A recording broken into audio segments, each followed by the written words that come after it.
Hello everyone, welcome to Talib sir classes. हम लोगों ने लास्ट लेक्चर में क्वेश्चन नंबर 1 सॉल्व कर लिया था। प्रश्नावली 8B का क्वेश्चन नंबर 1 सॉल्व कर लिया था। आज प्रश्नावली 8B का क्वेश्चन नंबर सेकंड और उसके आगे के कुछ क्वेश्चन को सॉल्व करेंगे। तो क्वेश्चन नंबर 2 क्या कह रहा है? क्वेश्चन में कह रहा है यदि tan a plus B equal to root three और tan a minus B equal to one by root three, और कंडीशन दे रहा है कि a प्लस बी जो है जीरो से बड़ा है, यहाँ पर greater than zero, A plus be greater than zero, zero से बड़ा है और 90 डिग्री से छोटा है या उसके बराबर है। और फिर नेक्स्ट कह रहा है कि ए ग्रेटर देन बी, यानी एंगल ए जो है बी से बड़ा है, तो ए और ए तथा बी का मान ज्ञात कीजिए। ऐसे क्वेश्चन को किस तरीके से सॉल्व करते हैं आइए देखते हैं। पहले क्या दिया हुआ है कि tan A plus B equal to root three. Clear? Tan ratio का किस एंगल के लिए वैल्यू रूट थ्री होती है? तो tan 60 की वैल्यू क्या होती है? Root three. tan 60 की वैल्यू क्या होती है? tan 60 डिग्री की वैल्यू होती है रूट थ्री। क्लियर? तो रूट थ्री की जगह हम क्या लिख सकते हैं? tan 60, tan a plus B equal to root three की जगह क्या लिख सकते हैं? tan 60,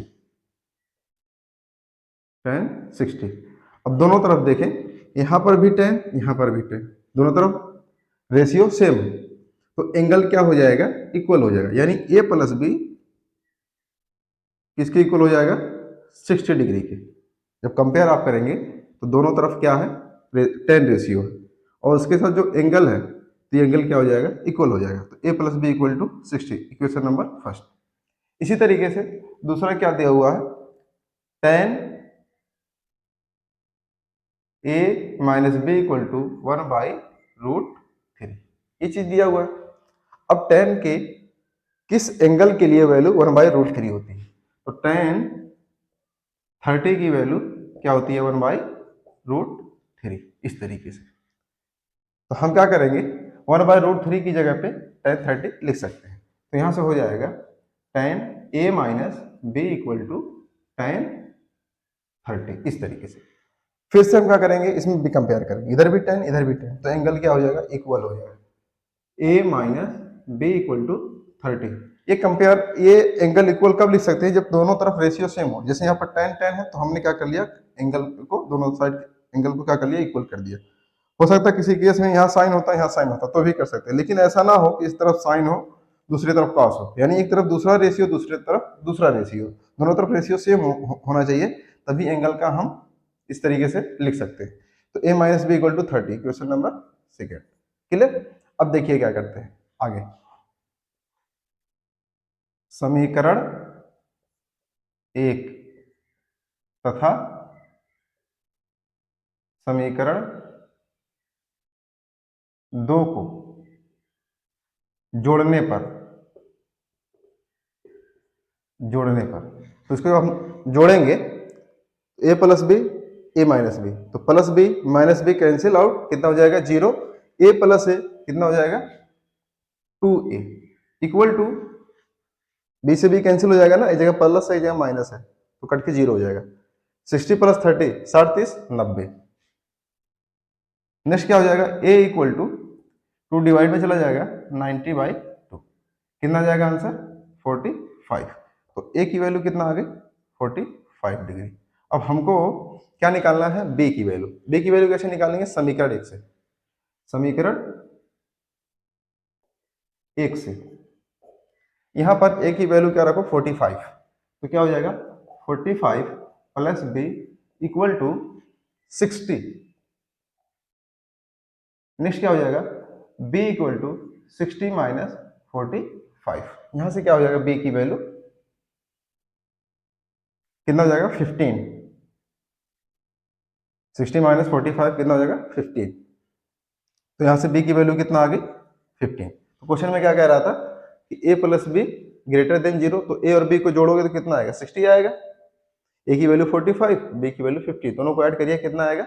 60 आएगा। और 60 क्या है? जीरो से बड़ा है, और 90 से छोटा हो सकता है या बराबर हो सकता है, तो यहाँ पर क्या है? 90 से छोटा है। और एक कंडीशन और दिया था कि a ग्रेटर देन b है, तो आप देख सकते हैं कि a जो है b से बड़ा हुआ है। क्लियर? इस तरीके से इसका a equal to 45, b equal to 15। इसके बाद हम लोग क्वेश्चन नंबर 3 देखते हैं।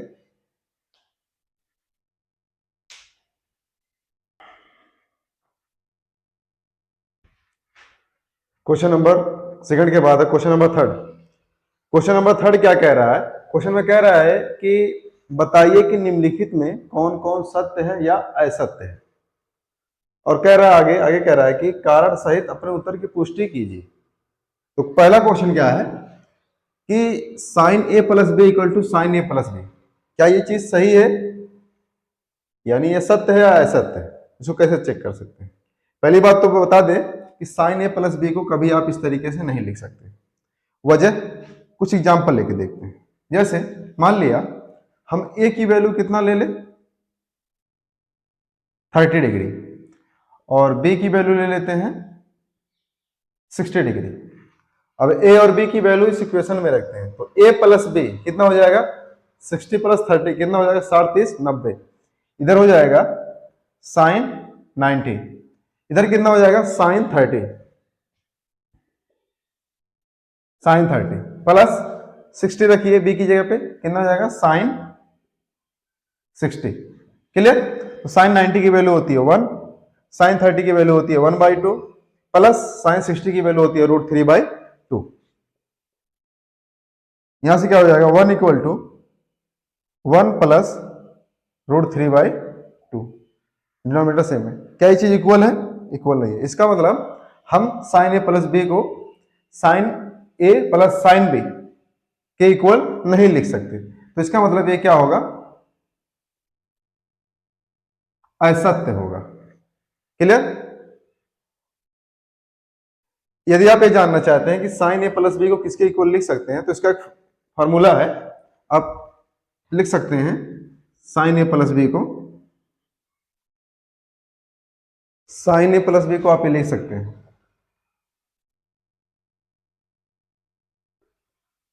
Sine a into cos b plus cos a into sine b, ये हम लिख सकते हैं। But sine A plus b को साइन ए प्लस साइन बी नहीं लिख सकते। यदि हम ऐसा लिखते हैं तो अभी ऐसा हमने एग्जांपल लिया कि ए की वैल्यू 30 लीजिए, बी की वैल्यू 60 लीजिए, और दोनों तरफ वैल्यू पुट कीजिए ए और बी की, देखिए क्या दोनों साइड इक्वल आती है, तो हमने देखा कि इक्वल नहीं है। इसका मतलब ये चीज क्या है, ये इक्वेशन क्या है, जो दिया हुआ स्टेटमेंट है, ये क्या है, असत्य।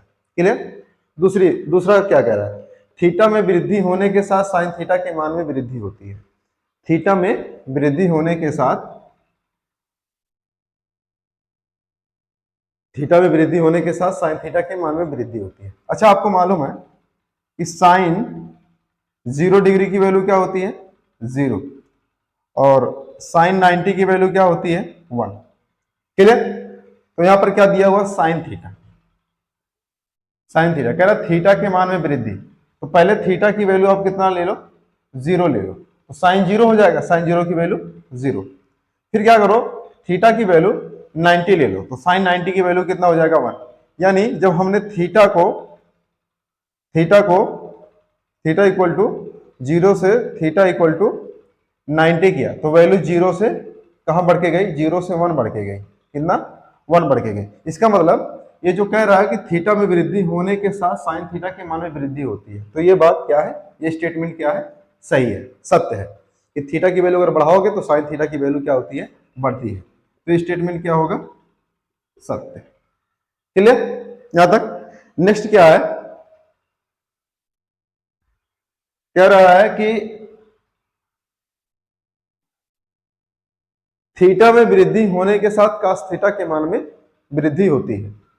तो आपको मालूम होगा कि cos 0 की वैल्यू 1, cos 0 डिग्री की वैल्यू 1, और cos 90 डिग्री की वैल्यू 0, ऐसा होता है। तो थीटा के मान में वृद्धि करो, यानी जब 0 था तब 1 है, और जैसे ही 0 की वैल्यू यानी थीटा की वैल्यू बढ़ के कितना होगी, 90 डिग्री, तो वैल्यू क्या हो गई, घट गई। तो इसका मतलब ये हुआ कि cos थीटा के केस में थीटा का मान अगर आप बढ़ाओगे तो वैल्यू क्या होगी, डिक्रीज करेगी, यानी cos थीटा की वैल्यू क्या होगी, कम करेगी। cos के केस में यदि आप एंगल बढ़ा रहे हो, इंक्रीज कर रहे हो, तो cos थीटा की वैल्यू क्या होगी, डिक्रीज करेगी। तो यहाँ पर क्या कह रहा है कि थीटा में वृद्धि होने के साथ cos थीटा के मान में भी वृद्धि होती है। तो ये क्या कह रहा है, ये स्टेटमेंट गलत लिख रहा है यहाँ पर। तो ये स्टेटमेंट क्या होगा, असत्य। क्लियर। बट अगर साइन थीटा का केस है तो थीटा का मान यानी एंगल की वैल्यू बढ़ाओगे तो साइन थीटा की वैल्यू इंक्रीज करेगी। कह रहा थीटा के सभी मानों पर sine theta equal to cos theta. तो हमने बताया था कि साइन 45 डिग्री इक्वल टू 1/√2। इसी तरीके से कॉस 45 डिग्री इक्वल टू 1/√2। तो साइन और साइन थीटा कॉस थीटा के इक्वल कब होगा, जब थीटा की वैल्यू 45 डिग्री होगी, तभी साइन थीटा कॉस थीटा के इक्वल होगा। बाकी किसी भी एंगल पे साइन थीटा कॉस थीटा एक दूसरे के इक्वल नहीं होते। तो कह रहा थीटा के सभी मानों के लिए, थीटा के सभी मानों के लिए क्या है, ये चीज असत्य होगी। क्लियर। तो ये क्या है, असत्य। मतलब यदि ये कहता क्वेश्चन में theta equal to 45 degree, theta का मान 45 डिग्री पर साइन थीटा बराबर कॉस थीटा, तब ये चीज सत्य होती। लेकिन सभी कोड के लिए ये सत्य नहीं होगा। कह रहा है ए इक्वल टू 0 डिग्री पर कॉट ए परिभाषित नहीं है। तो कॉट ए क्या होता है, कॉट ए क्या होगा, अगर आप देखना चाहें तो टेबल से भी देख सकते हैं। तो मैं यहां पर बता देता हूं, हमने लास्ट वीडियो में एक फार्मूला पढ़ा था कि टेन थीटा जो होता है ये sign theta upon cos theta होता है। और एक चीज और हमने फार्मूला पढ़ा था कि cot theta equal to 1 upon tan theta, ये पढ़ा था। यानी कॉट टेन का इनवर्स है, तो कॉट थीटा हो जाएगा टेन का इनवर्स, तो ये कॉट थीटा हो जाएगा cos theta upon sine theta. यानी tan theta equal to sine theta upon cos theta, तो कॉट थीटा हो जाएगा cos theta upon sine theta. तो थीटा की वैल्यू कितना ले लें, यहाँ पर ए इक्वल टू 0, यानी यहाँ कॉट ए है ना, तो कॉट ए क्या हो जाएगा, cos A upon sign A. Clear, ये चीज बनेगी। तो ए की वैल्यू जब 0 लोगे तो क्या हो जाएगा, cot 0 equal to cos 0 upon sine 0। Cos 0 की वैल्यू, कॉस 0 की वैल्यू होती है 1 और साइन 0 की वैल्यू होती है 0। तो 1/0 क्या हो जाएगा, इनफाइनाइट, यानी अपरिभाषित है। यानी कॉट के लिए, कॉट रेशियो की वैल्यू 0 के लिए क्या होती है, अपरिभाषित। लेकिन यहां पर कह रहा है परिभाषित नहीं है, परिभाषित नहीं है। इसका मतलब क्या कह रहा है, सत्य कह रहा है। समझ में कि परिभाषित नहीं है, अपरिभाषित है, यानी परिभाषित नहीं है। क्लियर। तो इस तरीके से